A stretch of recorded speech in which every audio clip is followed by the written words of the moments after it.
Assalamualaikum warahmatullahi wabarakatuh. Jumpa kembali teman-teman para pejuang ASN. Hari ini kita akan melakukan sesi simulasi latihan soal ya untuk P3K, kompetensi teknis. Formasi jabatannya adalah pengelola umum operasional. Ini bagian ke-7 teman-teman ya. Nah, dalam formasi pengelola umum operasional itu kualifikasi pendidikannya adalah untuk SD dan SMP ya. Kemudian teman-teman nanti akan ada sebanyak 35 soal yang akan kita simulasikan. Nah, soal-soal yang kita susun itu sudah sesuai dengan materi pokok ya atau kisi-kisi dari Menpan RB. Oke, jadi kompetensi teknis itu untuk menilai penguasaan pengetahuan dan kemampuan teknis jabatan yang dilamar sesuai dengan standar jabatan. Nah, ini materi pokok untuk P3K Pengelola Umum Operasional dari Menpan RB ya, tahun 2024. Ada 7, teman-teman. Nah, jadi semua soal-soal nanti itu materinya ngambil dari 7 ini gitu ya. Jadi 7 item ini. Nah, ini merupakan materi pokok atau kisi-kisi ya yang ditetapkan oleh Menpan RB. Oke, kita langsung saja menuju simulasi soal yang pertama. Manakah faktor utama yang harus dipertimbangkan oleh pengelola umum dalam menyusun usulan kebutuhan perlengkapan kebersihan kantor pemerintah? A. Estetika perlengkapan kebersihan. B. Ketersediaan anggaran dan efisiensi biaya. C. Merek perlengkapan yang digunakan oleh kantor lain. D. Preferensi pegawai terhadap merek tertentu. Atau E. Warna dan desain perlengkapan kebersihan. Jawaban yang benar adalah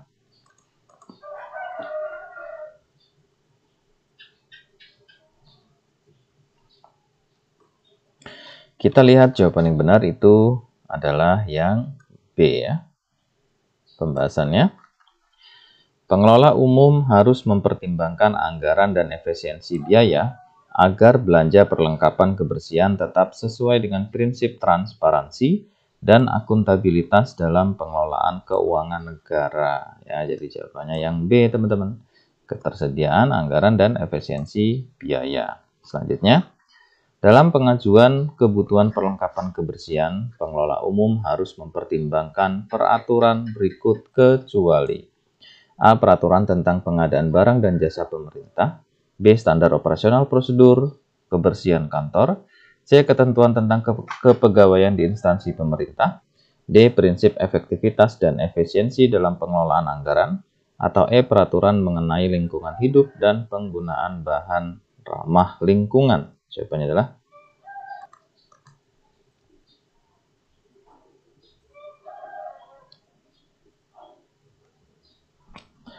kita lihat ya, jawaban yang benar itu adalah yang C.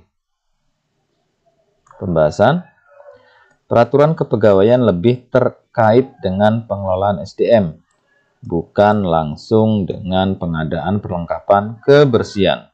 Sementara itu, peraturan pengadaan barang dan jasa, SOP kebersihan, efisiensi anggaran, serta regulasi lingkungan sangat relevan dalam penyusunan usulan.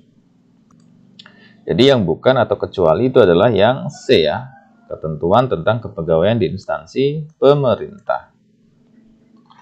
Selanjutnya, apa risiko utama jika pengelola umum tidak melakukan analisis kebutuhan sebelum mengajukan permintaan perlengkapan kebersihan? A. Terjadi pemborosan anggaran dan penumpukan stok tidak terpakai. B. Tidak ada dampak yang berarti karena perlengkapan kebersihan selalu dibutuhkan. C. Penurunan produktivitas karyawan akibat kurangnya motivasi. D. Meningkatnya jumlah pegawai yang mengeluh tentang kebersihan kantor. E. Penggunaan perlengkapan kebersihan menjadi lebih efektif dan efisien. Jawabannya adalah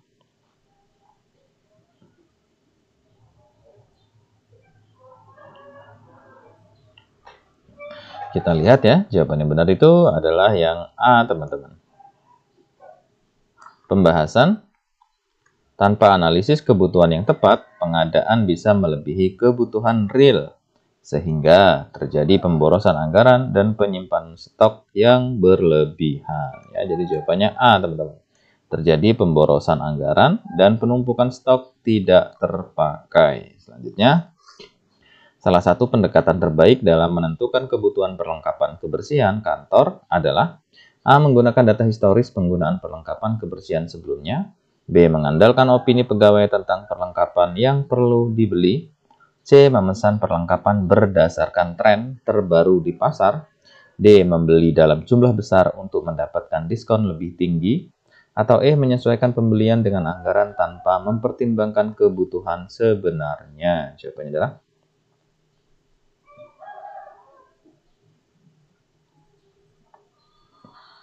kita lihat ya, yang benar itu yang A. Pembahasannya, menggunakan data historis membantu pengelola umum dalam memperkirakan kebutuhan secara objektif dan mencegah pemborosan atau kekurangan stok. Ya, jadi jawabannya yang A, teman-teman. Jadi menggunakan data historis penggunaan perlengkapan kebersihan sebelumnya. Selanjutnya, prinsip yang harus dipatuhi dalam pengadaan perlengkapan kebersihan di kantor pemerintah sesuai dengan regulasi adalah A. Transparansi, efektivitas, dan efisiensi, B. Kecepatan, fleksibilitas, dan kemudahan, C. Estetika, modernitas, dan kenyamanan, D. Harga murah, merek terkenal, dan jumlah besar, atau E. Spesifikasi tinggi, eksklusivitas, dan inovasi. Jawabannya adalah yang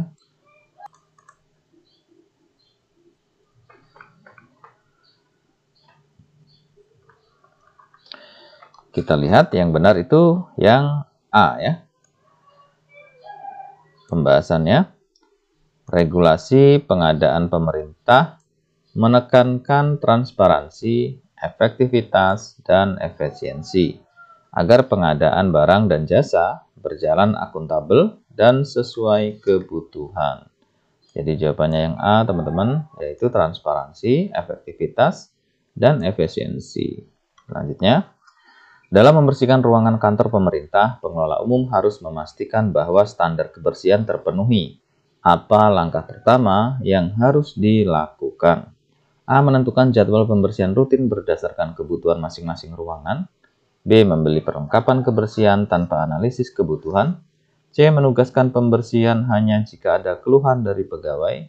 D. Menggunakan layanan kebersihan eksternal tanpa perencanaan. Atau E. Menetapkan aturan kebersihan tanpa melakukan sosialisasi. Jawabannya adalah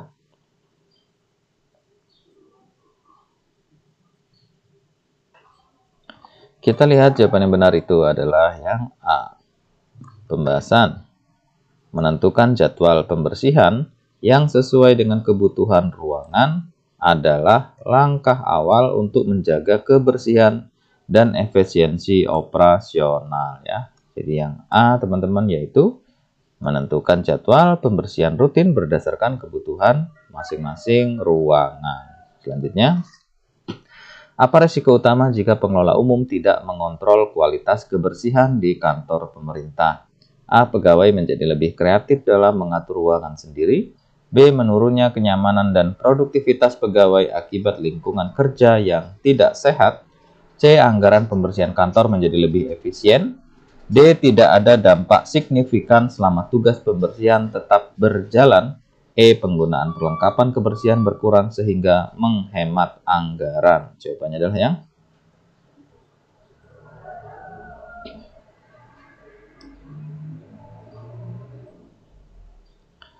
kita lihat jawaban yang benar itu yang B ya. Pembahasan, kebersihan kantor yang buruk menurunkan kenyamanan dan produktivitas pegawai yang dapat berdampak pada efektivitas kerja dan kesehatan pegawai. Ya, jadi B, teman-teman, menurunnya kenyamanan dan produktivitas pegawai akibat lingkungan kerja yang tidak sehat. Selanjutnya, dalam pembersihan peralatan kantor, pengelola umum harus memastikan bahwa metode pembersihan yang digunakan sesuai dengan jenis peralatan. Apa yang perlu diperhatikan dalam membersihkan perangkat elektronik seperti komputer dan printer? A. Menggunakan kain basah untuk mengelap seluruh permukaan. B. Menyemprotkan cairan pembersih langsung ke layar dan keyboard. C. Menggunakan kain microfiber dan cairan pembersih khusus yang tidak merusak komponen. D. Mencuci tangan keyboard, mencuci bagian keyboard dan mouse dengan air sabun secara langsung. Atau E. Menggunakan vacuum cleaner tanpa filter untuk menghilangkan debu. Jawabannya adalah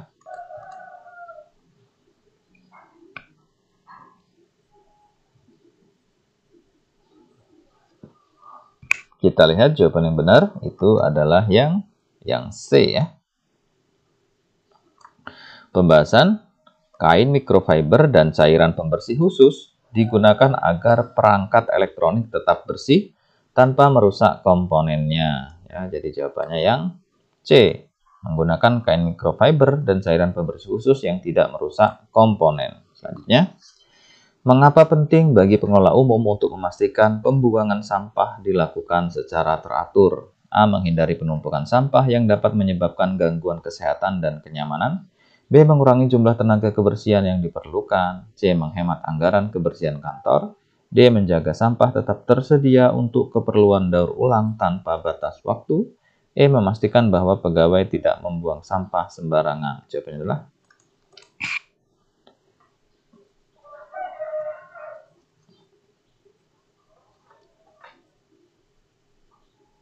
kita lihat yang benar itu adalah yang A ya teman-teman. Pembahasannya ya, pembuangan sampah yang teratur mencegah penumpukan yang dapat menimbulkan bau tidak sedap, penyakit, dan gangguan lingkungan kerja. Jadi yang A ya, menghindari penumpukan sampah yang dapat menyebabkan gangguan kesehatan dan kenyamanan. Selanjutnya, bagaimana cara paling efektif bagi pengelola umum untuk memastikan kebersihan area kerja pegawai? A. Memaksa pegawai untuk membersihkan meja mereka setiap hari. B. Menyediakan fasilitas kebersihan seperti tisu, cairan pembersih, dan tempat sampah di setiap meja kerja. C. Menghapus semua dekorasi pribadi di meja kerja pegawai. D. Melakukan inspeksi mendadak setiap minggu untuk memeriksa kebersihan meja. Atau E. Mengatur sistem rotasi pembersihan antara pegawai. Jawabannya adalah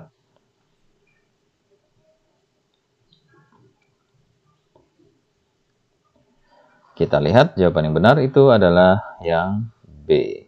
Pembahasan menyediakan fasilitas kesehatan kebersihan,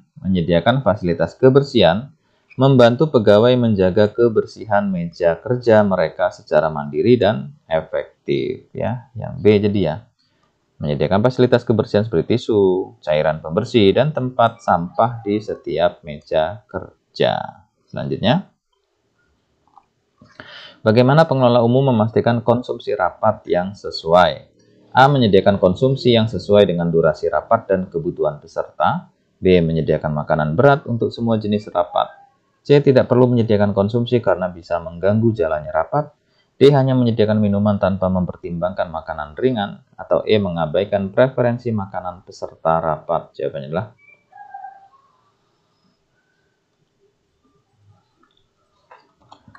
kita lihat jawaban yang benar itu adalah yang A. Pembahasan jenis konsumsi harus disesuaikan dengan durasi rapat.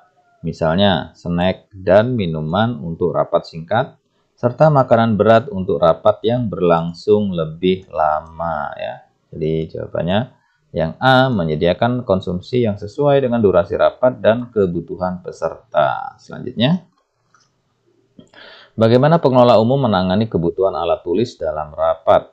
A. Menyediakan alat tulis seperti kertas, pulpen, dan papan tulis sesuai kebutuhan peserta. B. Mengandalkan peserta rapat untuk membawa alat tulis mereka sendiri. C. Menyediakan alat tulis hanya untuk pimpinan rapat. D. Menggunakan laptop sebagai satu-satunya alat pencatatan tanpa menyediakan alternatif manual.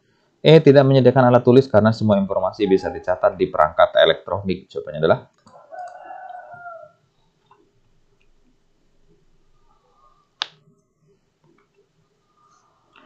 kita lihat ya, yang benar itu adalah yang A, teman-teman.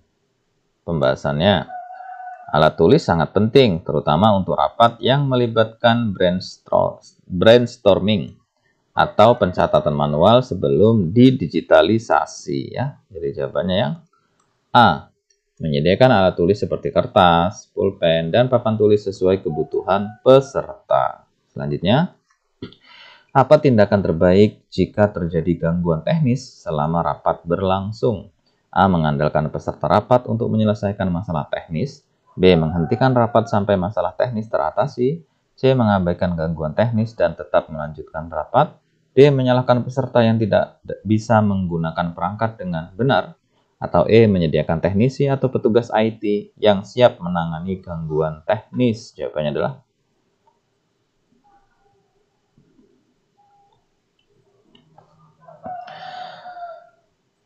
kita lihat jawaban yang benar itu adalah yang E. Pembahasannya, teknisi atau petugas IT harus siap menangani gangguan teknis agar rapat tidak terganggu dan tetap berjalan lancar ya. Jadi yang E menyediakan teknisi atau petugas IT yang siap menangani gangguan teknis. Selanjutnya, bagaimana pengelola umum menangani aksesibilitas bagi peserta rapat dengan kebutuhan khusus? A. Mengandalkan peserta untuk mencari solusi sendiri. B. Mengabaikan aksesibilitas karena jarang ada peserta berkebutuhan khusus. C. Menyediakan ruangan alternatif jika ada peserta berkebutuhan khusus. D. Memastikan ruangan dapat diakses dengan mudah, termasuk bagi peserta berkebutuhan khusus. Atau E. Tidak mempertimbangkan aspek aksesibilitas dalam penyiapan ruangan. Jawabannya adalah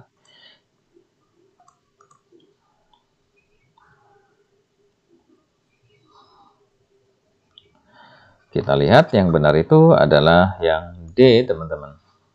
Pembahasan, ruangan harus dapat diakses oleh semua peserta, termasuk mereka yang menggunakan kursi roda atau memiliki keterbatasan lainnya. Jadi yang D ya, memastikan ruangan dapat diakses dengan mudah, termasuk bagi peserta berkebutuhan khusus.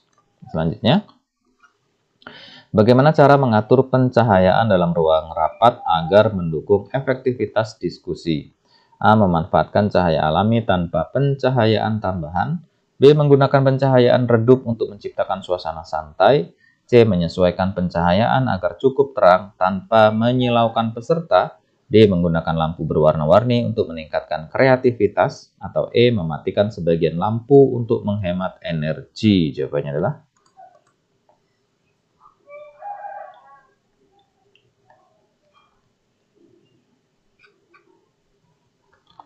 kita lihat yang benar itu adalah yang C ya. Pembahasannya, pencahayaan yang cukup terang tetapi tidak menyilaukan membantu peserta rapat tetap fokus dan nyaman. Cahaya yang terlalu redup bisa menyebabkan kantuk, sementara pencahayaan yang terlalu terang bisa mengganggu mata ya. Jadi kita harus menyesuaikan pencahayaan agar cukup terang tanpa menyilaukan peserta. Jadi jawabannya yang pas adalah yang C. Selanjutnya, mengapa penting bagi pengelola umum untuk memiliki prosedur pelaporan kerusakan barang kantor? A. Untuk mengurangi tanggung jawab pengelola umum terhadap barang rusak. B. Supaya barang yang rusak dapat segera diganti dengan barang baru tanpa perbaikan. C. Agar kerusakan dapat segera diperbaiki dan tidak mengganggu operasional kantor. D. Agar barang yang rusak bisa digunakan oleh pegawai lain sebelum diperbaiki. Atau E. Untuk meningkatkan jumlah barang rusak yang tercatat dalam inventaris. Jawabannya adalah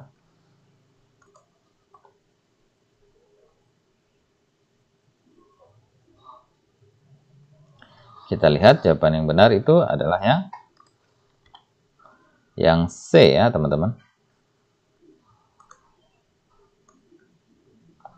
Pembahasan, prosedur pelaporan kerusakan memungkinkan deteksi dini terhadap barang yang bermasalah, sehingga perbaikan bisa dilakukan segera sebelum kerusakan semakin parah dan mengganggu operasional kantor. Ya. Jadi yang benar itu adalah yang C, agar kerusakan dapat segera diperbaiki dan tidak mengganggu operasional kantor. Selanjutnya, bagaimana cara terbaik untuk mengurangi resiko kebakaran akibat peralatan elektronik di kantor? A. Menggunakan kabel ekstensi sebanyak mungkin untuk memudahkan koneksi. B. Menyambungkan semua perangkat ke satu sumber listrik untuk efisiensi. C. Membiarkan perangkat elektronik menyala selama 24 jam agar tetap berfungsi. D. Menyimpan semua perangkat elektronik dalam satu ruangan tertutup rapat. Atau E. Memastikan instalasi listrik aman dan memastikan perangkat saat tidak digunakan. Jawabannya adalah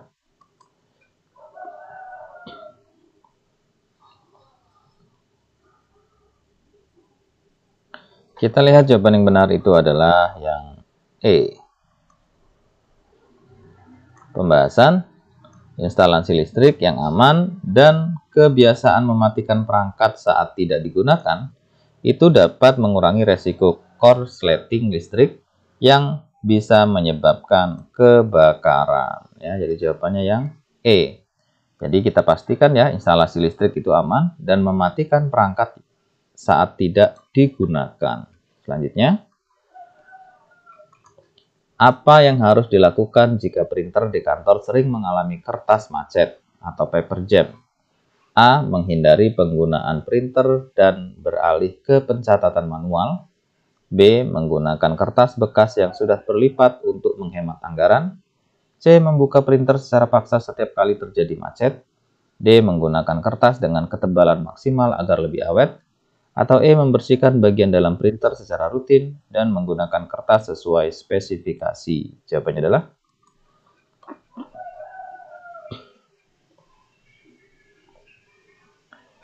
kita lihat jawaban yang benar itu adalah yang E ya. Pembahasan printer perlu dibersihkan secara berkala untuk menghilangkan debu dan sisa kertas. Selain itu, penggunaan kertas yang sesuai spesifikasi membantu mengurangi resiko kertas macet. Jadi yang E ya, membersihkan bagian dalam printer secara rutin dan menggunakan kertas sesuai dengan spesifikasi. Oke, selanjutnya. Bagaimana cara terbaik untuk merawat AC di kantor agar tetap berfungsi optimal? A. Menyetel suhu AC ke tingkat terendah setiap saat. B. Membiarkan AC menyala terus-menerus tanpa jeda. C. Hanya menyalakan AC saat ada tamu penting. D. Membersihkan filter secara berkala dan melakukan servis rutin. Atau E. Tidak pernah membersihkan AC agar kotoran tidak menyebar. Jawabannya adalah yang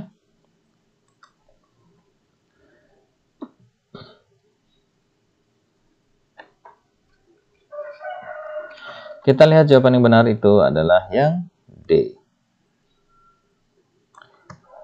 Pembahasan membersihkan filter secara berkala dan melakukan servis rutin akan mencegah penumpukan debu sehingga AC tetap bekerja optimal dan hemat energi. Jadi jawabannya yang D, teman-teman.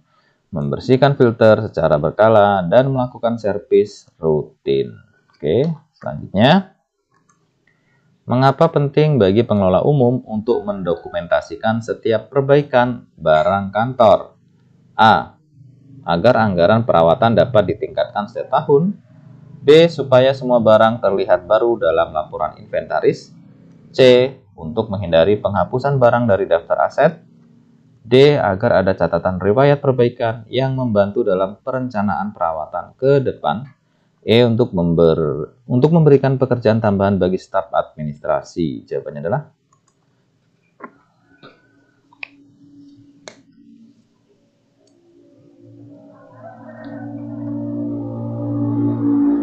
kita lihat ya, jawaban yang benar itu adalah yang D.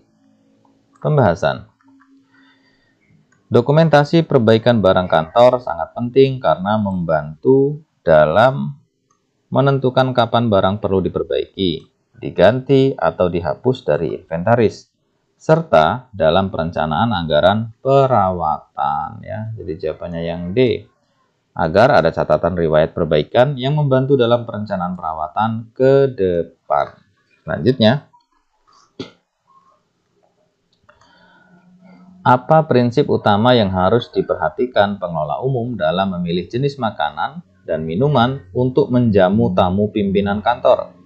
A. Harga makanan yang paling terjangkau. B. Preferensi pribadi pengelola umum. C. Kesopanan, budaya, dan preferensi tamu. D. Tren makanan yang sedang viral. Atau E. Rekomendasi restoran favorit pimpinan. Jawabannya adalah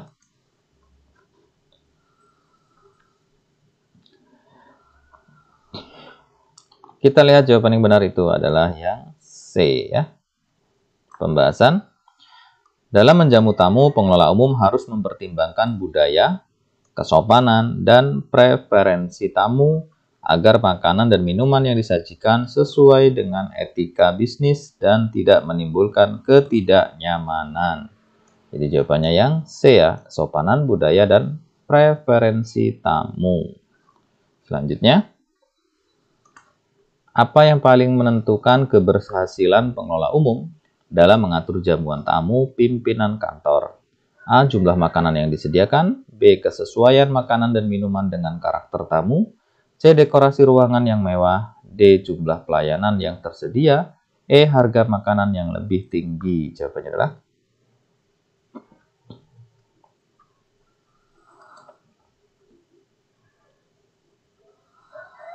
kita lihat jawaban yang benar itu adalah yang B. Pembahasan. Keberhasilan dalam menjamu tamu bergantung pada pemahaman terhadap preferensi dan budaya tamu, sehingga makanan dan minuman yang disajikan dapat menciptakan suasana yang nyaman dan profesional ya. Jadi jawabannya yang B, teman-teman. Kesesuaian makanan dan minuman dengan karakter tamu. Selanjutnya, seorang pengelola umum harus memastikan bahwa makanan dan minuman yang disediakan sesuai dengan A. Anggaran perusahaan, B. Selera pribadi pimpinan, C. Standar operasional restoran, D. Etika bisnis dan preferensi tamu, atau E. Stok yang tersedia di pantry kantor. Jawabannya adalah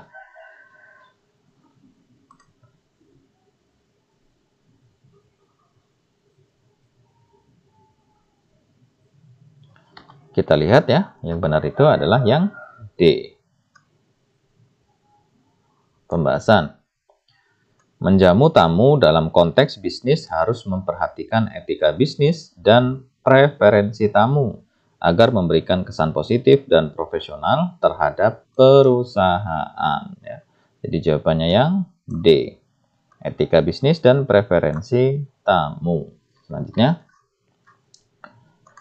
dalam pemilihan makanan untuk jamuan, mengapa penting bagi pengelola umum untuk mengetahui latar belakang budaya tamu? A. Untuk menyesuaikan penyajian dengan kebiasaan makan tamu. B. Agar dapat memilih makanan yang paling mahal. C. Untuk menunjukkan keunggulan kuliner lokal. D. Supaya dapat menghindari makanan dengan rasa terlalu kuat. Atau E. Agar tamu terkesan dengan jumlah pilihan makanan. Jawabannya adalah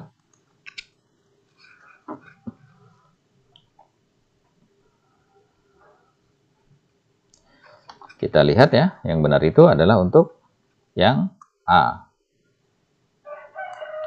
Pembahasan.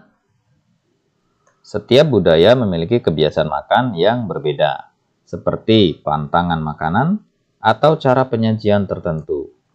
Menyesuaikan makanan dengan budaya tamu menunjukkan perhatian terhadap detail dan profesionalisme. Sehingga yang benar itu adalah yang A ya.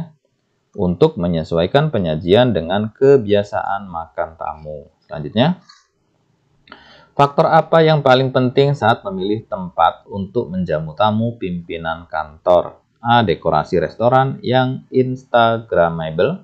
B. Jarak yang paling dekat dari kantor. C. Reputasi tempat dalam layanan dan kualitas makanan.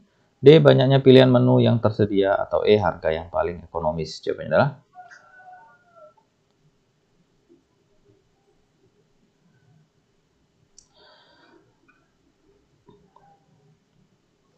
kita lihat jawaban yang benar itu adalah yang C. Pembahasan. Reputasi restoran dalam layanan dan kualitas makanan sangat penting agar tamu merasa nyaman dan dihormati dalam pertemuan bisnis. Ya, jadi jawabannya yang C.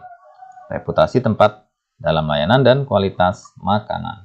Selanjutnya, jika dokumen yang akan dikirim memerlukan tanda tangan dari penerima untuk keperluan hukum, metode pengiriman yang paling tepat adalah A. Menggunakan layanan pos biasa. B.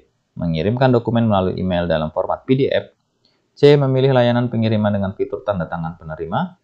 D. Menitipkan dokumen kepada pihak ketiga tanpa konfirmasi. E. Menggunakan amplop bersegel tanpa tanda terima. Jawabannya adalah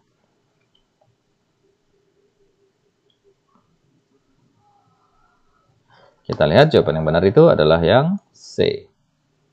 Pembahasan, dokumen yang memerlukan tanda tangan penerima untuk keperluan hukum harus dikirim melalui layanan yang menyediakan bukti tanda tangan penerima, memastikan keabsahan penerimaan dokumen. Ya, jadi jawabannya yang C.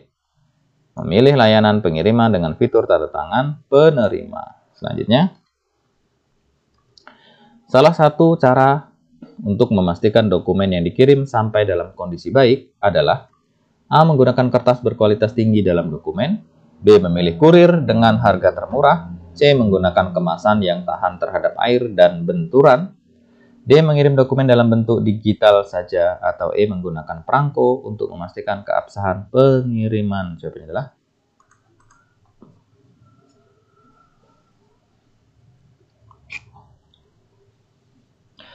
kita lihat jawaban yang benar itu adalah yang C.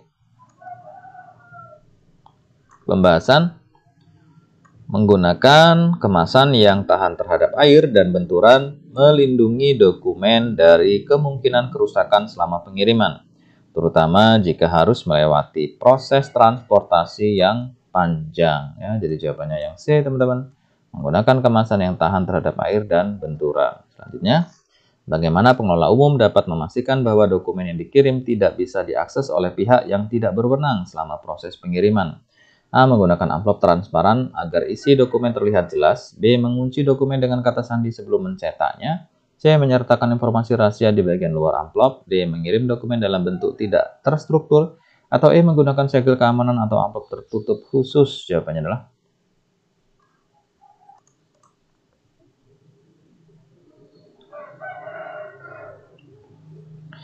kita lihat jawaban yang benar itu yang E.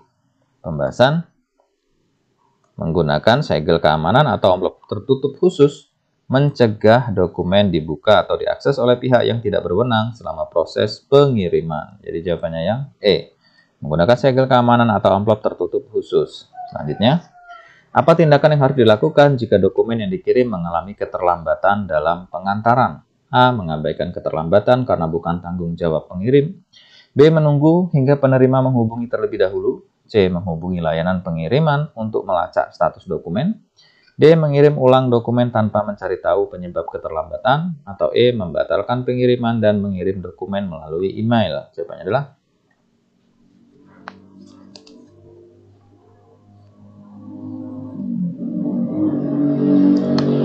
kita lihat yang benar itu adalah yang C. Pembahasan, menghubungi layanan pengiriman untuk melacak status dokumen adalah langkah yang tepat untuk mengetahui penyebab keterlambatan dan mencari solusi agar dokumen segera sampai ke tujuan. Ya, jadi jawabannya yang C. Menghubungi layanan pengiriman untuk melacak status dokumen. Selanjutnya, mengapa penting bagi pengelola umum untuk menyimpan bukti pengiriman setelah dokumen dikirim? A. Untuk menghindari pengiriman dokumen yang sama di masa depan. B. Sebagai referensi jika terjadi sengketa atau kehilangan dokumen. C. Untuk keperluan audit keuangan perusahaan. D. Agar pengelola umum dapat meminta biaya tambahan dari perusahaan. Atau E. Untuk dijadikan arsip dalam waktu tidak terbatas. Jawabannya adalah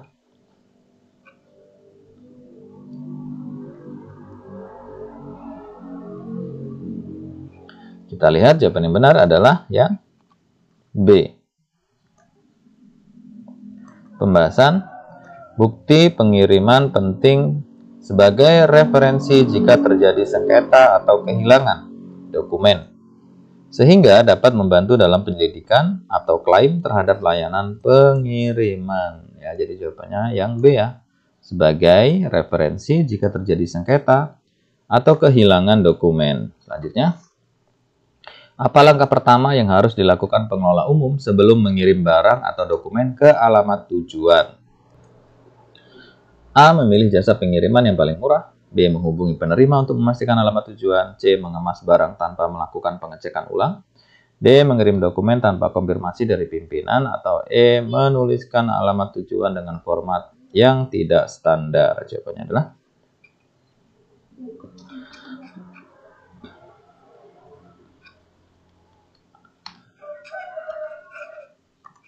ya, kita lihat Jawaban yang benar itu adalah yang B ya. Jadi pembahasannya, sebelum mengirim barang atau dokumen, pengelola umum itu harus memastikan alamat tujuan yang benar dengan menghubungi penerima untuk menghindari kesalahan pengiriman dan keterlambatan. Nah, jadi yang pas itu adalah yang B, menghubungi penerima untuk memastikan alamat tujuan. Kemudian selanjutnya, apa resiko utama jika alamat tujuan tidak ditulis dengan lengkap dan jelas? A. Barang atau dokumen bisa dikembalikan atau hilang. B. Biaya pengiriman akan meningkat. C. Pengiriman menjadi lebih cepat. D. Kurir dapat mengganti alamat tujuan sesuai kebijakan. Atau E. Dokumen tetap sampai tetapi lebih lama. Jawabannya adalah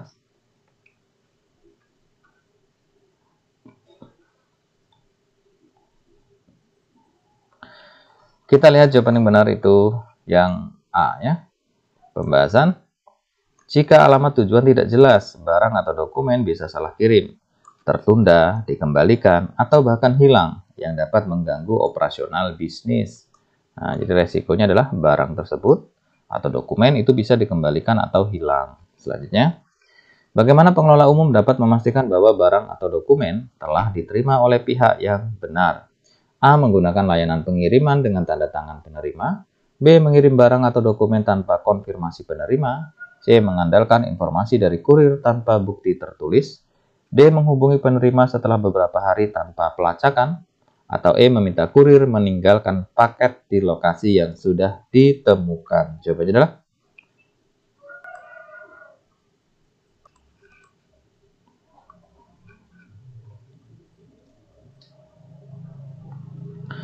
kita lihat yang benar itu adalah yang A. Pembahasan.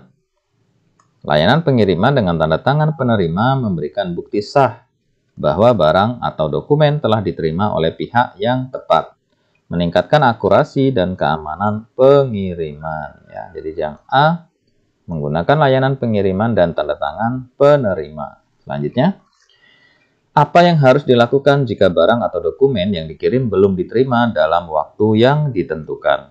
A. Mengabaikan dan menunggu penerima menghubungi terlebih dahulu. B. Menghubungi layanan pengiriman untuk melacak status pengiriman. C. Mengirim ulang barang atau dokumen tanpa mencari tahu penyebab keterlambatan.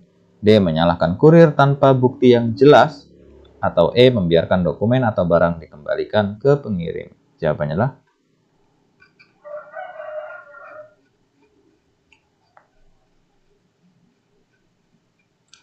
kita lihat jawaban yang benar itu adalah yang B. Pembahasannya. Melacak status pengiriman melalui layanan kurir adalah langkah yang tepat untuk mengetahui penyebab keterlambatan dan memastikan barang atau dokumen segera sampai ke tujuan. Jadi jawabannya yang B ya teman-teman. Menghubungi layanan pengiriman untuk melacak status pengiriman. Selanjutnya, jika dokumen atau barang yang dikirim bersifat rahasia, metode pengiriman terbaik adalah A. Menggunakan jasa kurir regulasi tanpa asuransi. B. Mengirim dengan layanan ekspres dan pelacakan penuh. C. Meminta karyawan lain untuk membawanya tanpa konfirmasi. D. Menggunakan amplop transparan agar mudah diperiksa. Atau E. Menitipkannya ke pihak ketiga tanpa perjanjian tertulis. Jawabannya adalah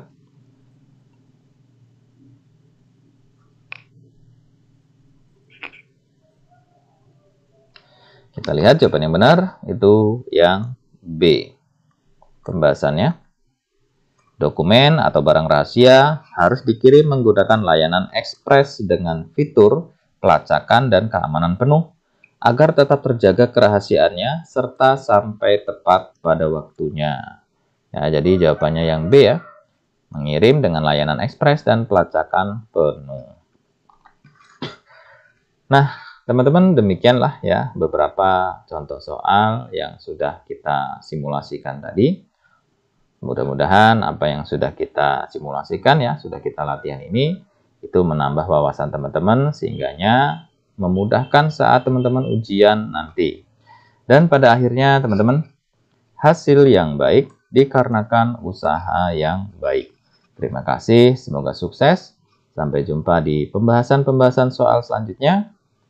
Sampai jumpa. Assalamualaikum warahmatullahi wabarakatuh. Salam.